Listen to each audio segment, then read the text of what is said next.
Bonjour à tous et bienvenue. Aujourd'hui, nous allons parler des chrétiens d'Orient. À cet effet, je reçois Arthur Dutertre. Bonjour. Bonjour. Vous êtes secrétaire général de SOS Chrétiens d'Orient, mais vous êtes également un humanitaire de terrain puisque vous vous êtes déjà rendu en Irak. Alors, après la Syrie, l'Irak, le Liban, l'association a ouvert début août une nouvelle mission en Jordanie. Quelle est l'urgence pour ces chrétiens ? En Jordanie, c'est un peu particulier puisque ce sont des chrétiens souvent irakiens ou syriens qui sont réfugiés et sont en attente en Jordanie, n'ont pas forcément vocation à rester et ils essayent d'obtenir en fait le statut de réfugié auprès de l'ONU pour ensuite s'envoler vers des pays comme les États-Unis, le Canada. Et donc nous sommes auprès de ces familles-là qui parfois aussi retournent en fait, puisque la procédure est très longue, et nous sommes auprès de ces familles-là puisqu'elles arrivent en Jordanie, dans un pays qu'elles ne connaissent pas, sans rien, puisqu'elles ont tout laissé derrière elles. Elles viennent d'où ? Irak, Syrie essentiellement. D'accord. Et donc elles n'ont plus rien et il faut en fait subvenir à leurs besoins quotidiens et en même temps pourvoir aussi à l'éducation des enfants, prévoir un peu le... Mais elles fuient quoi, ces familles? Elles fuient Daesh par exemple, principalement, j'imagine? Bien sûr, et elles fuient la guerre. La guerre en Syrie dure depuis 2011, donc c'est un pays qui aujourd'hui est complètement ravagé avec... toutes les maisons détruites, les villages pris, évidemment Daesh, mais aussi l'État islamique, ce qu'on appelle les rebelles, certains appellent les rebelles modérés, sont en réalité un conglomérat de petits groupes, dont Al-Qaïda par exemple aussi, qui est le front Al-Nusra. Et vous comprenez qu'ils veulent venir en Europe pour avoir une vie paisibles et qu'ils sont prêts pour cela à risquer leur vie. Bien sûr, tout le monde comprend qu'ils recherchent une vie paisible et qu'ils fuient la guerre et qu'ils fuient les exactions et la barbarie de l'État islamique, évidemment.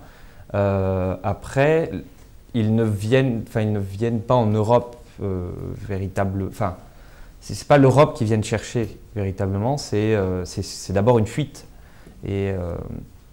Et nous, ce qu'on essaie de faire, c'est de leur permettre en fait de rester, puisque c'est leur désir plus profond. Quand on passait en fait l'émotion de la situation, enfin l'émotion de leur situation actuelle, du conflit, de la guerre, on réalise assez rapidement que leur désir profond est de rester en Orient, puisque c'est la terre de leur père et c'est là où ils ont aussi toute leur place. Et pour ceux qui arrivent en Europe, vous, SOS Chrétiens d'Orient, ça n'est pas l'objet de l'association. L'association a véritablement comme pour objectif de les aider sur place, les aider chez eux, sur la terre de leur père en fait. Alors, pour reparler de la mission en Jordanie, on va écouter Thérèse. Elle est toute jeune, elle a 23 ans, elle rentre tout juste de sa mission en Jordanie. Écoutez son témoignage. Donc, je m'appelle Thérèse, j'ai 23 ans, je suis orthophoniste et cet été j'ai passé 3 semaines en Jordanie avec l'association SOS Chrétiens d'Orient pour aider des réfugiés chrétiens qui sont en Jordanie actuellement. Donc, je suis arrivée à l'aéroport d'Amman. Donc là, l'équipe des volontaires qui étaient déjà sur place est venue me chercher. Ils m'ont expliqué comment la mission allait se dérouler. Et ensuite, très vite, dès le lendemain, on s'est rendu dans un endroit, une paroisse en fait, où sont regroupés plusieurs réfugiés. Et donc là, c'était un premier contact avec eux. Ils m'ont fait visiter les endroits où ils vivaient. Je voyais qu'ils étaient vraiment entassés les uns sur les autres. Il y a plusieurs familles dans une grande pièce, séparées seulement par des tissus.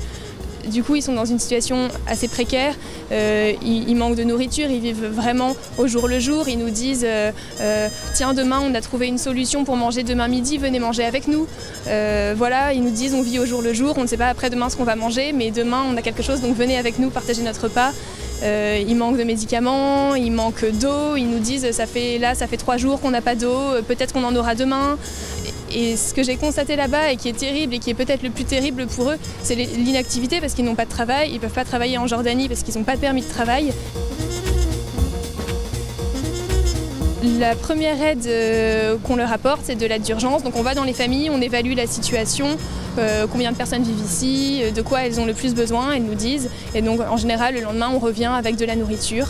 Quand on peut, on leur apporte des médicaments aussi. On a offert à plusieurs familles un four, parce qu'ils n'avaient pas de four, des machines à laver. Et ce qu'on a beaucoup fait aussi, c'est s'occuper des enfants qui sont déscolarisés, essayer de leur donner des petits cours de maths, des petits cours d'anglais, les occuper pour qu'ils puissent jouer, faire du bricolage, retrouver une vie d'enfant en fait, qu'ils n'ont plus du tout ici.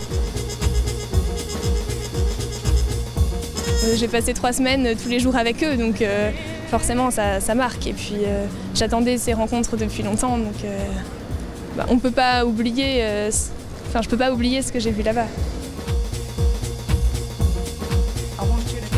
Il nous disait, quand tu rentres en France, raconte aux Français comment on vit, raconte notre histoire aux Français, dis-leur qu'on est très touchés de voir qu'il y a des Français qui viennent nous voir et que tout ce qui vient de la France, c'est un cadeau pour nous. Donc raconte aux Français et remercie-les et dis-leur de ne pas nous oublier, ne nous oubliez pas, ils nous disent beaucoup ça. Alors, pourquoi cette mission en Jordanie ? Cette mission en Jordanie pour aider les chrétiens qui sont réfugiés, qui ont fui. Il y en a à peu près entre 10 et 20 000. On n'a pas les chiffres exacts et puis ils s'inscrivent en fait auprès de l'ONU pour obtenir un statut de réfugié. Aujourd'hui, en fait, ils vivent soit dans des camps, soit dans des maisons. Il y a une petite communauté chrétienne en Jordanie qui les accueille. Aussi, du coup, il y a à la fois des familles qui sont accueillies par d'autres familles, par la communauté chrétienne locale, et aussi des chrétiens qui vivent dans des camps où là, ils sont démunis en fait de tout. Ils habitent en général dans des caravanes, des petites caravanes aménagées dans lesquelles il y a à peu près une famille. Manque de nourriture, pas de médicaments. Bien sûr, l'aide internationale, vous savez, ils sont très nombreux, donc peinent souvent un peu à arriver. Ça met du temps à se mettre en place et à s'organiser. Quand vous êtes arrivé, qu'est-ce qui vous a choqué, vous qui êtes allé en Irak ? Quand je suis arrivé, ce qui m'a choqué, c'était en fait le choc des chrétiens eux-mêmes qui avaient dû quitter leur maison, mais du jour au lendemain. C'est-à-dire que les barbares de l'État islamique sont arrivés et du jour au lendemain, ils ont tout perdu, leur maison, leur vie, leur travail, tous ceux qu'ils avaient construits, tous ceux aussi, ceux dont ils avaient hérité en fait de leurs ancêtres, à la fois des lieux saints, des sanctuaires, des monastères, des églises, qui sont détruites petit à petit. Et à part vous, qui les aide sur place ? Évidemment, il y a d'autres associations qui les aident. Il y a l'ONU qui essaye d'organiser un peu tout ça. Et chacun fait en fonction de ses capacités et de ses besoins. Alors, notre association va apporter 2 aides.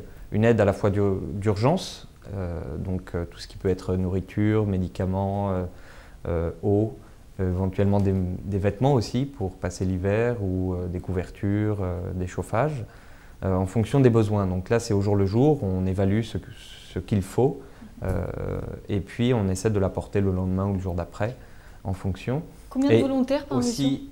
Et aussi une aide de plus long terme où là, on va par exemple participer à la scolarisation des enfants, construire des écoles, aussi réorganiser un peu la vie sociale, si l'on veut, donc organiser des concours, des jeux.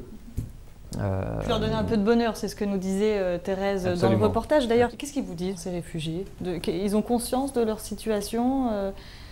Qu'est-ce qu'ils vous racontent ? Ils ont envie de témoigner, alors, parce que ce qu'ils vivent, évidemment, est très, très difficile, mais aussi ils voient l'Europe telle qu'elle, qui change. Et ça, ils nous préviennent. C'est la première phrase que m'a dite un évêque quand je suis arrivé la première fois en Irak, c'était en août 2014. Et il m'a dit, mais vous voyez ce qui nous arrive à nous aujourd'hui en Irak. C'était dans un camp, camp qui venait de se monter, les familles étaient arrivées 3 jours avant. Et ce qui nous arrive risquerait de vous arriver. Si vous ne fermez pas les frontières, si vous laissez en fait des populations extérieures entrer comme ça